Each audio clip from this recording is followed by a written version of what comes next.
आज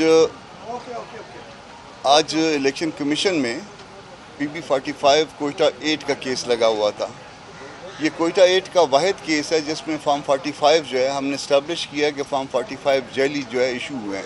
ये इस्टेब्लिश कहाँ पे किया है? ट्रिब्यूनल में, और उसके बाद सुप्रीम कोर्ट तक वो मेंटेन हुआ आर्डर, और उसके बाद रीपोल का आर्डर हुआ 15 पोलिंग स्टेशंस पे, और 15 पोलिंग स्टेशंस पे जब रीपोल हो गया तो फिर जो फॉर्म 45 जो इशू हुए हैं वो हमारे पास और हैं। हमारे साथ जो बाकी कैंडिडेट्स हैं उनके पास भी वही फॉर्म 45 हैं, और जिसको रिटर्न डिक्लेयर कर दिया गया वही शख्स जिसके 15 पोलिंग स्टेशंस पे फॉर्म जाली निकले थे 8 फरवरी के इलेक्शन के बाद, उसको फिर अगेन डिक्लेयर कर दिया गया जीता हुआ कैंडिडेट। और RO की भी उसके हक़ में रिपोर्ट फाइल हो गई है, और DRO की भी कि जी हमें तो जो है ना यही फॉर्म 45 जो है हमारे प्रिजाइडिंग अफसरों ने दिए।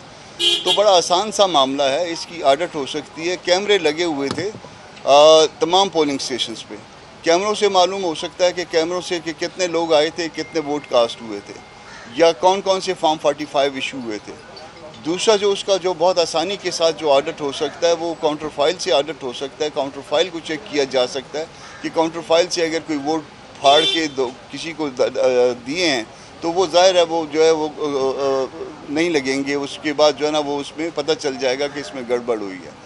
तीसरा जो है मुमकिन तौर पे ऑडिट हो सकता है वो उन थैलों के खोलने से हो सकता है जिसमें इलेक्शन मटीरियल पड़ा है।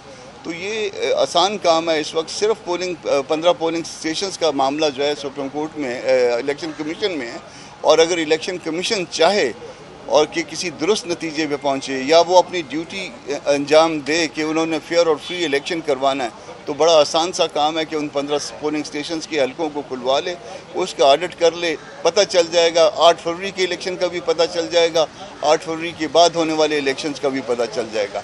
और अगर न चाहा गया, अगर उसी तरह से मामलात को चलाना है, फिर उसके बाद देखते हैं। तो आज उसमें प्रिलिमिनरी हेयरिंग हुई है और कल के लिए फाइनल हेयरिंग के लिए मामला रख दिया गया है। कल बहस होगी, उसके बाद जो भी नताइज होंगे वो आपके साथ शेयर कर लेंगे। बाकी कैंडिडेट्स के नुमाइंदे मौजूद हैं। नसरुल्लाह ज़ेरे जिनको जो है रिटर्न कैंडिडेट के बाद का जो दूसरे नंबर पे डिक्लेयर किया गया है वो मेरे साथ मौजूद हैं। बाकी 4-5 और कैंडिडेट जो है ना वो सारे मौजूद हैं, और वो सारे कहते हैं कि फॉर्म 45 वही हैं जो हम सब के पास एक जैसे हैं।